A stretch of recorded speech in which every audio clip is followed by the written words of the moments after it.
Well, congratulations for your Last in Line album. I think it's so powerful, and I read that you recorded live with the band. Can you tell me who was the process? Yeah, well, we always want to record the tracks, guitar, bass, and drums in the same room at the same time. It's an old school approach because that's how we did it with Dio, with Ronnie and the original Dio records. We do that same thing. There's for hard rock, for really hard rock, for that kind of music, that's the best way to do it because there's a real energy that you get when you play in real time with people. It's difficult to describe. It's very nuanced, and it's very subtle, but it's very real. It does exist, and in particular for high energy hard rock music, that's the way to do it. So that's always been vital to us that we record that way. And this record, Jericho, actually was started in January of 2020 in Los Angeles. We cut the first 6 songs there. And then we were supposed to get together in April of 2020 to complete the record. And of course, COVID happened, everything shuts down. And it took years for us to finally finish it. And the reason being is because we needed to get back to finish the record. We had to get back into the studio together. And with COVID, we couldn't do that for a couple of years. It wasn't until February of 2022 that we finally got together again in Las Vegas, and we cut the remaining tracks. And then we take it home. Then Andrew does his vocals at home. I do my guitar solos in my home studio or in hotel rooms on a Def Leppard tour, which is where most of them were done. But the important thing was that we cut the basic tracks, the guitar, bass, drums, the fundamentals of the song are all cut in real time. Well, I think actually it's cool because nowadays everything is so processed and Pro Tools and with the grids. So it's good that some bands. Exactly. I mean, there's a lot to be said for technology. Obviously, it's changed the industry so much. It makes it so much easier for people to collaborate together over great distances. But the grid, I hate the grid. That's what's wrong with so much modern music to me, and that's why I want to be in the room with the drummer, with Vinny, when we're cutting the tracks, because it's not on the grid. It's like these little subtle accents that are like a fraction late or a fraction early or whatever. It's the human element that gets processed out of so much modern music because people have the ability with technology to polish things too much, to correct things too much, to auto-tune too much, to make everything perfect. It takes the human personality of the performers out of the music, and that's the real soul of the music. That's what makes the magic, So it never made sense to me to do that. And what about the composition? Because I think the songs are pretty good and strong, and it takes time to write songs. I don't know if you write together. We write really, really quick. Our method is that nobody comes in with a completed song. You can only come in with an idea, like a guitar riff usually, or a title, or even sometimes Vinny just has this great drum beat and he starts playing and we get inspired and we come up with something on top of it. But generally speaking, it happens very, very, very quickly because the way we work, we're on such a limited budget in terms of money and time that when we finally do get together, we're looking at the clock thinking, okay, it's 5 o'clock in the afternoon. We have to be out of here by midnight. We've got 7 hours. We have to write 3 songs and record them. So it's crazy, actually. I mean, it's really like a guerrilla style way of working. Is manic, like we have to do it. And the one thing that does make it easier for us is that we're not trying to reinvent the wheel. We're not trying to write a hit song. We're not trying to write something that's going to be radio friendly. We're just trying to capture a vibe and that rock vibe and that rock energy. So the bar is not the same. It's not like with Def Leppard, for example. You know, when I get together with Def Leppard and we're working on a record, we are trying to reinvent the wheel. You know, we're trying to write a hit song and we're trying to get it as good as possible, but we're also not working against the clock with Def Leppard. You know, we're not thinking, oh, we've got to be done by midnight. We think it'll be done when it's done. If that's a year from now, that's what it's going to take, you know? So it's a very, very different approach with Last in Line. It's kind of like smash and grab. You know, it's like you just like a robbery, like you put a brick through a window, you grab something and you run away with it and you see what you got. So it's bizarre, but it's really energetic, you know. And how the vocals fit in. I mean, Andrew will just sing la la la like a melody to it and then write later the lyrics, or how? Well, I've got to give credit to Andrew because it's amazing to me always how Andrew can come up with a melody on top of all this chaos that we write.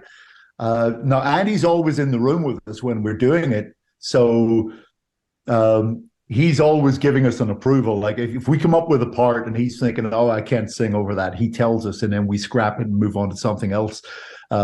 Also, because it's interesting because we're writing and recording stuff so quickly, we can't remember the parts. So we have this whiteboard, and so we write on the board what the parts are. And Andrew's like a school teacher, and he points to it. And so he's conducting us as we're going.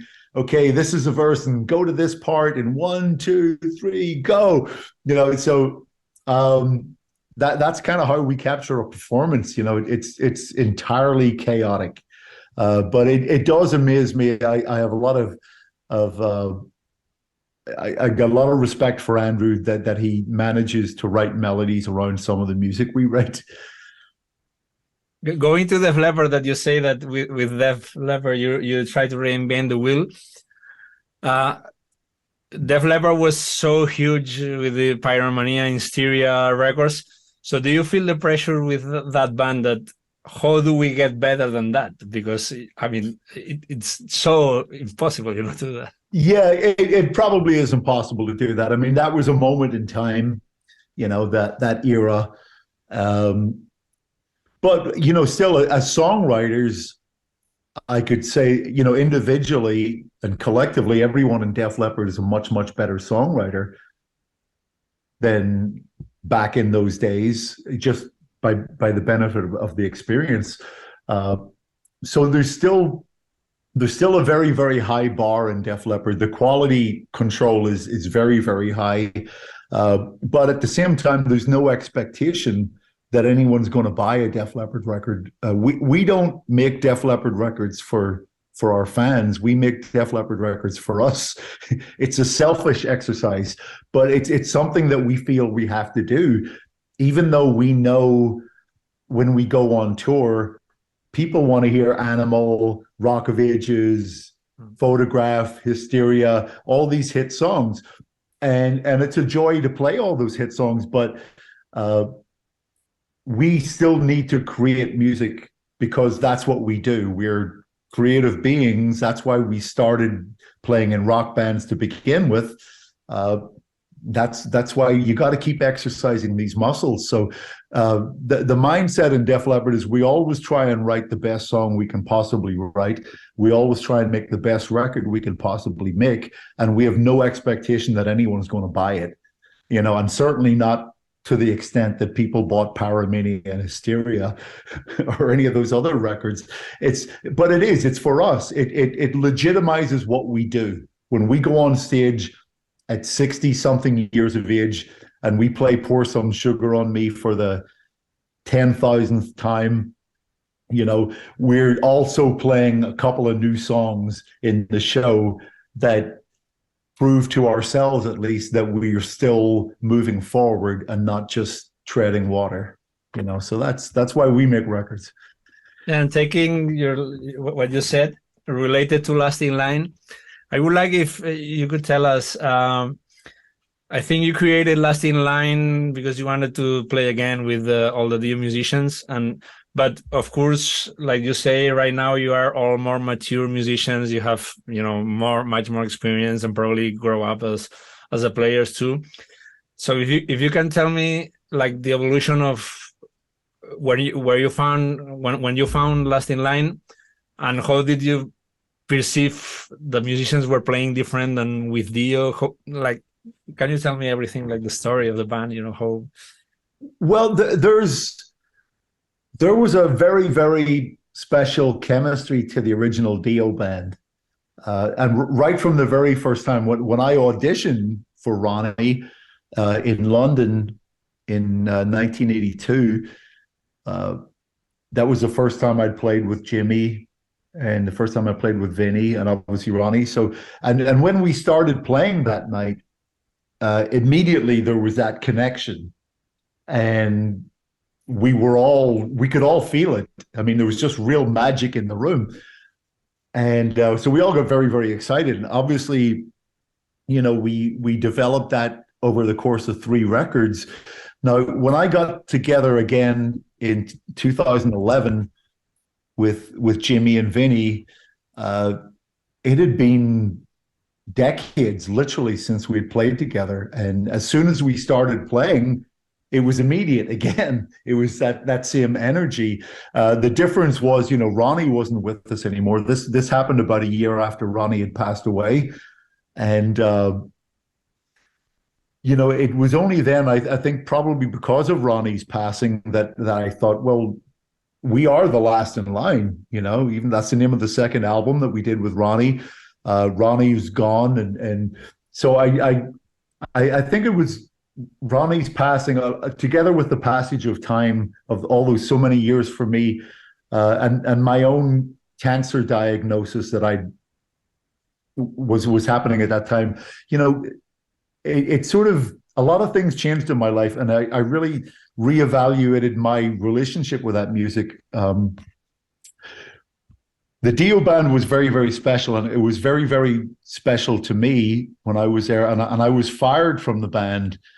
And for years after that, it was always portrayed by Ronnie and Wendy DIO that I had turned my back on the band, that I had quit, which was absolutely 100% not true. So it left a really, really bad taste in my mouth about that part of my career, and I wanted nothing to do with that music or nothing to do with that legacy and those records.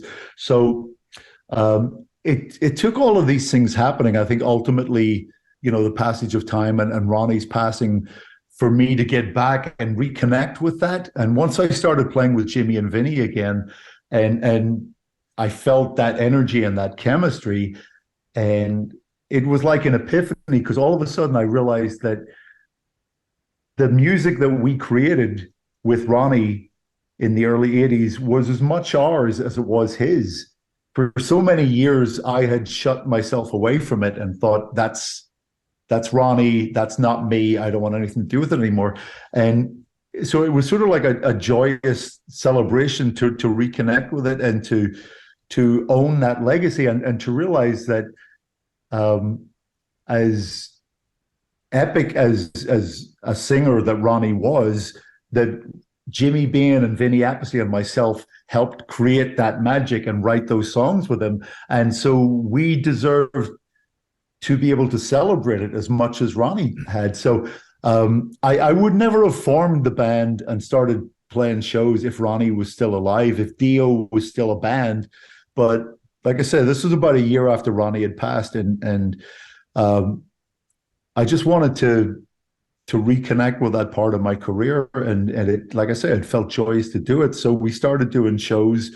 We met Andrew, who was this powerful, passionate singer, but had a totally different tonality from Ronnie. And that's what made it interesting to my ears, because it wasn't somebody trying to sound like Ronnie. That would have been a very bad idea. Ronnie was a singular voice. He was the best voice of the genre. And the fact that Andrew made it something different and could make it his own, is what made it interesting to me. So we started doing shows just for fun. I mean, I decided, we should call it Last in Line. That makes sense. And we were just going out and playing songs from the first 3 records. And it was only in 2014, a few years later, when we got offered a record deal, that's when it started becoming a serious band, because all of a sudden we were writing and recording new music and celebrating the Dio legacy together with this new music. It became a much more serious project from about 2014 onwards. And then, of course, unfortunately, we lost Jimmy right as the debut album was supposed to be released. And so, yeah, it hasn't been an easy road, but, it is a very serious project for me. When I'm not working with Def Leppard, I've been working with Last in Line, and that's the way it's been for the past many years. And, we've all invested in it a lot. Okay, I didn't want to get too personal with the health issues, but I hope you are okay and fully recovered, and I see you look great. Well, thank you. It's dark in here. I look good in the dark. I'm dealing with it. I feel comfortable with it. I've always managed to stay one step ahead of my cancer, so that's good. I'm very thankful for that. That's great to hear. Okay, as you were talking about Ronnie, when having a band right now, Last in Line, without Ronnie, it gives you more freedom to try different things. I mean, when you play with a band that there's like a very charismatic leader and singer, it's very different than now. That seems more like that everyone has the same importance. And yeah, it is a very different band. We're not trying to be the Dio band at all. I mean, we're celebrating that legacy, our legacy and Ronnie's legacy. But at the same time, it's concurrent with that, we are writing and recording and playing new music. And there is a different energy with it, for sure. I mean, we play Holy Diver, we play Last in Line, we play We Rock. We play those songs, we play Don't Talk to Strangers, but, there is a different take on it. There is that originality that comes from Vinny's input and from my input. Nobody's going to play those songs better than Vinny and myself. Jimmy, like I said, is no longer with us, unfortunately, but, Phil Suzanne has a similarity. Phil played with Ozzy back in the time when we were with Ronnie, and, he grew up with us and it was a friend of ours since way back then. And so, there's a sensibility that Phil has that is appropriate for the band, but Andrew just makes it something entirely different. Andrew has, like I said, this power and passion in his voice, but he also has a real punk attitude. He's got a real energy to him, and it's especially apparent in live performances. I mean, it's such a great band live, and we go off on tangents. We experiment and we jam, and it's a very different sort of a thing. It's a very liberating band to play in. It's very free form and very high energy, very rewarding. And being all the musicians so busy, I mean, you are on tour, long tours with Def Leppard and all the work, and they also play in different bands.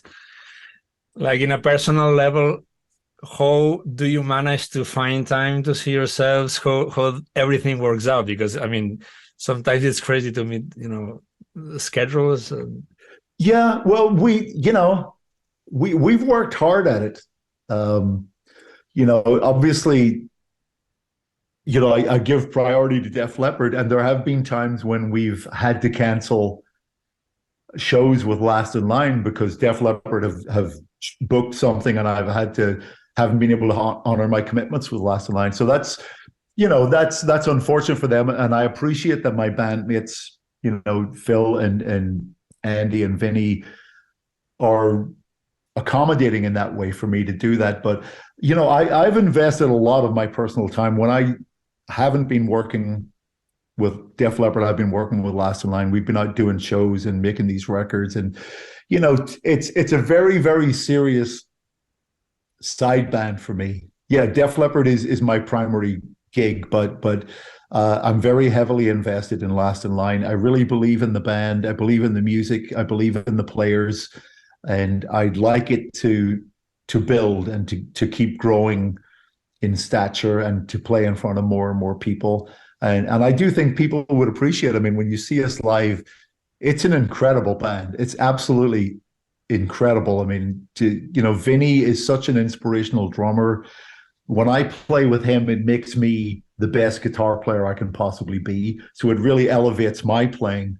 And we have that sort of synergy where we feed off each other's energy, and it's I can assure you it's not for the money. That's not the reason we do it. We genuinely do it for the passion and for the love of it, and that's a great reward. That's something you can't buy. Yeah, I think that's great, and it's good that you have something different than the Leppard that is playing in more places, more energetic and stuff. It could not be more different. With Def Leppard, we play in stadiums. We fly in private jets. We stay in really nice hotels. In Last in Line, we travel in a Sprinter van. We stay in really crappy hotels. We play in tiny clubs.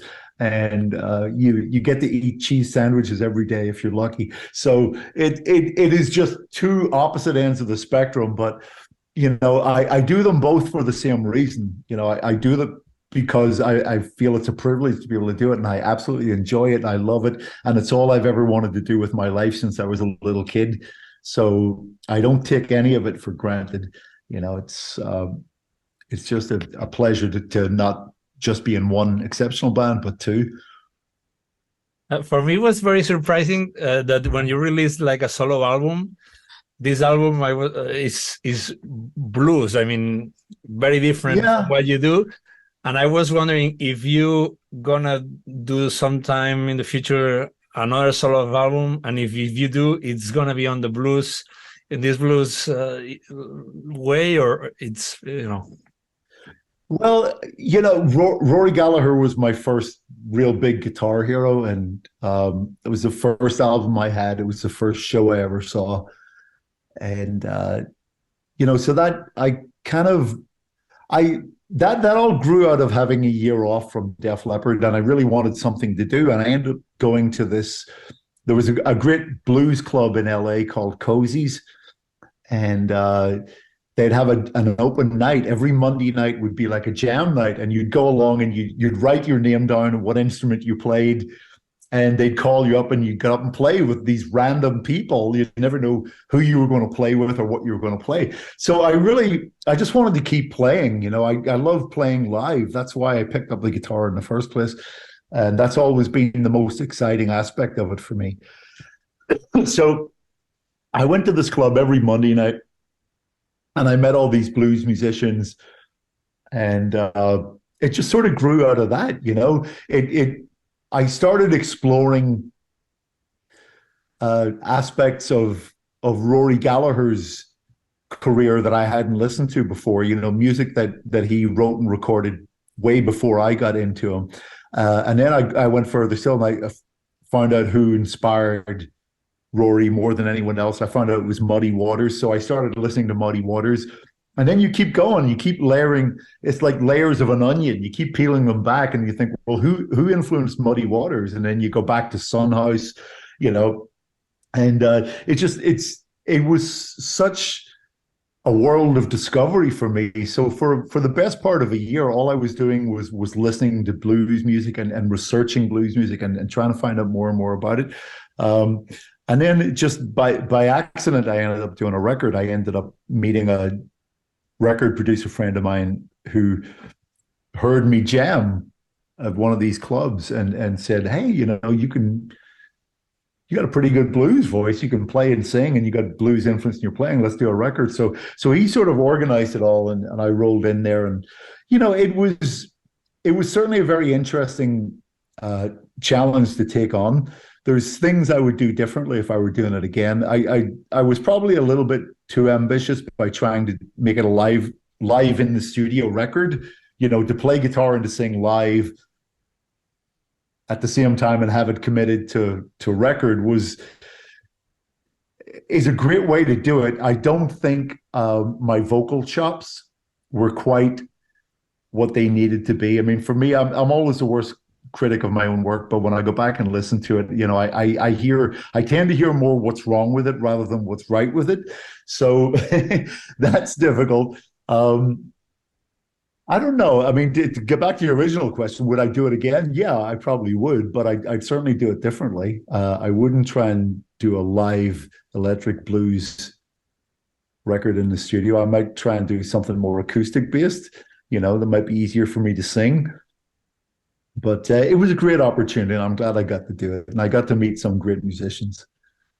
Well, I think the singing was great. I really like it. But you know, this is you're very kind, Jordi. Thank you very much. No, that's for sure.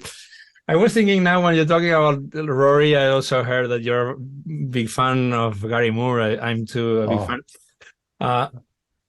You yourself probably has like thousands of fans from many years, learning your solos with Dio and your riffs, and you know, hundreds of millions of guitarists that would love to meet you.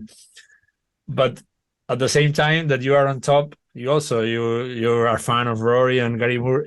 Is there any artist or guitarist that's still alive that you would say, "Oh, I would die to meet this guy," or that you have met already? No, because I also believe that you should never meet your heroes, you know, because most times you'll probably be disappointed because we're all just human, you know, and we all have flaws. And I actually met Gary once, and it wasn't good.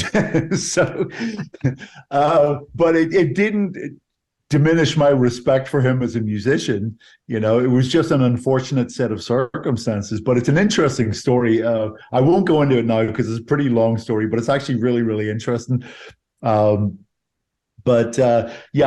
I don't believe you should meet your heroes. I think I'm just happy to have their work, you know, to have their music and to know them through that, you know.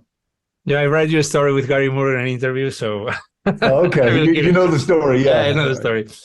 But any artist you would love to work, like a singer and any other guitarist? So. Well, I mean, I've been very, very fortunate in my career that I have worked with so many great bands and so many great musicians, and especially so many great singers. You know, and you think I've worked with Ronnie, with Coverdale, with Lou Gramm. I work with Joe Elliott. I work with Andy Freeman.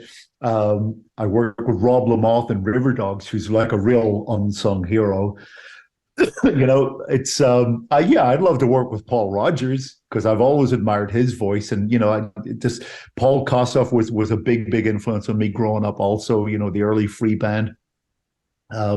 That's kind of my jam, and you know, that's kind of what I hoped that Shadow King was going to be when I did work with Lou Gramm. You know, when we first started talking about that project, it was we were talking about free. That was the focus. That's what we were going to do. Like, you know, like this blues based sort of thing. It ended up being nothing like that at all. But that was the original inspiration, you know.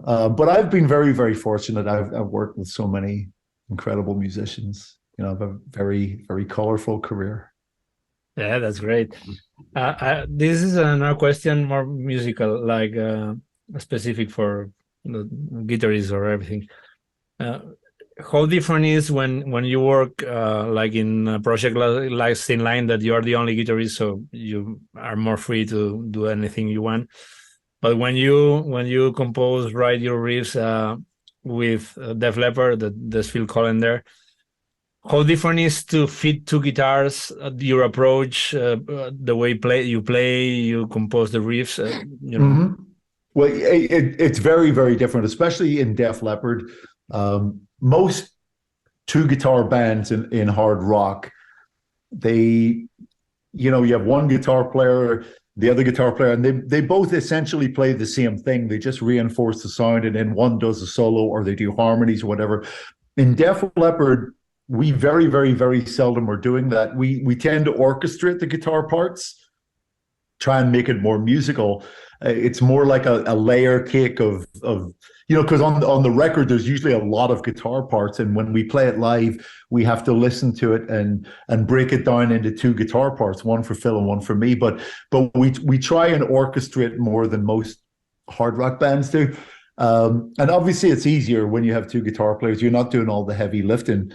I do enjoy the freedom to experiment a bit more in Last in Line because I am the only guitar player. I'm the only melodic instrument in that band. So it does really require me to focus more, to be 100%.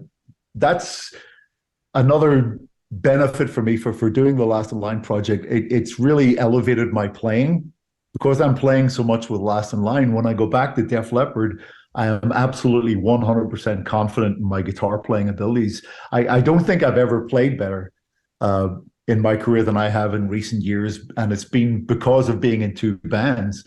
There's a different discipline as a guitarist when I play with Last in Line than when I play with Def Leppard. In Leppard, we play to the song. In Last in Line, it's much more loose. It's much more free form. We can go off on tangents. In Def Leppard, it's a very scripted show. It's very high production. We have to stay within the parameters of what the show is.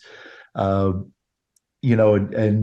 also the vocals in Def Leppard. I mean, that's really the challenging part, is to play guitar to the level that Phil and I play in Def Leppard, but to also sing to the level that we do on top of that. That's really what is the difficult aspect about being in Def Leppard. Conversely, in Last in Line, I refuse to sing. Even though Andrew always wants me to sing background vocals to help him, I just refuse to. I just want to put my head down and murder my Les Paul. So they're two very, very different disciplines for me as a guitarist. But I think that both bands really benefit from my being in the other band. It's really given me so much more confidence in my ability as a player in recent years. Okay, I would do like one last question. I think everyone in the world idealize when you like someone that's playing in a huge band like Def Leppard, and all these tours, big stadiums. But for a musician, it's also very tough because you travel a lot. There's a lot of hours that you don't do anything, and I would like to know how do you manage that? What do you do? How do you feel about it? Do you like it? Sometimes you hate it. You read. I don't know. Yeah, well, the travel is always the most difficult aspect, whatever band, be it Last in Line or Def Leppard. There's always that 20 something hours of the day that you're not on stage. I'm okay with it. I read a lot. I'm a news junkie, trying to figure out what's going on in the world and follow all that. I listen to a lot of music, but not rock music. Listen to a lot of classical. It just keeps me calm. I like that. I'm okay with solitude. I mean, I live in my own head a lot anyway, so it's I don't mind to just be looking out the window of the airplane or the van, whatever it is, just digesting. But yeah, that is something you have to get used to. I mean, we spend most of our life away from home, so that's the price we pay for being a musician, but goes with a gig. Oh, that's great. That's great. Thank you so much for the interview, and have a nice tour until June. I'll see you in Madrid. Yeah. Bye-bye. See you. Bye. Take care.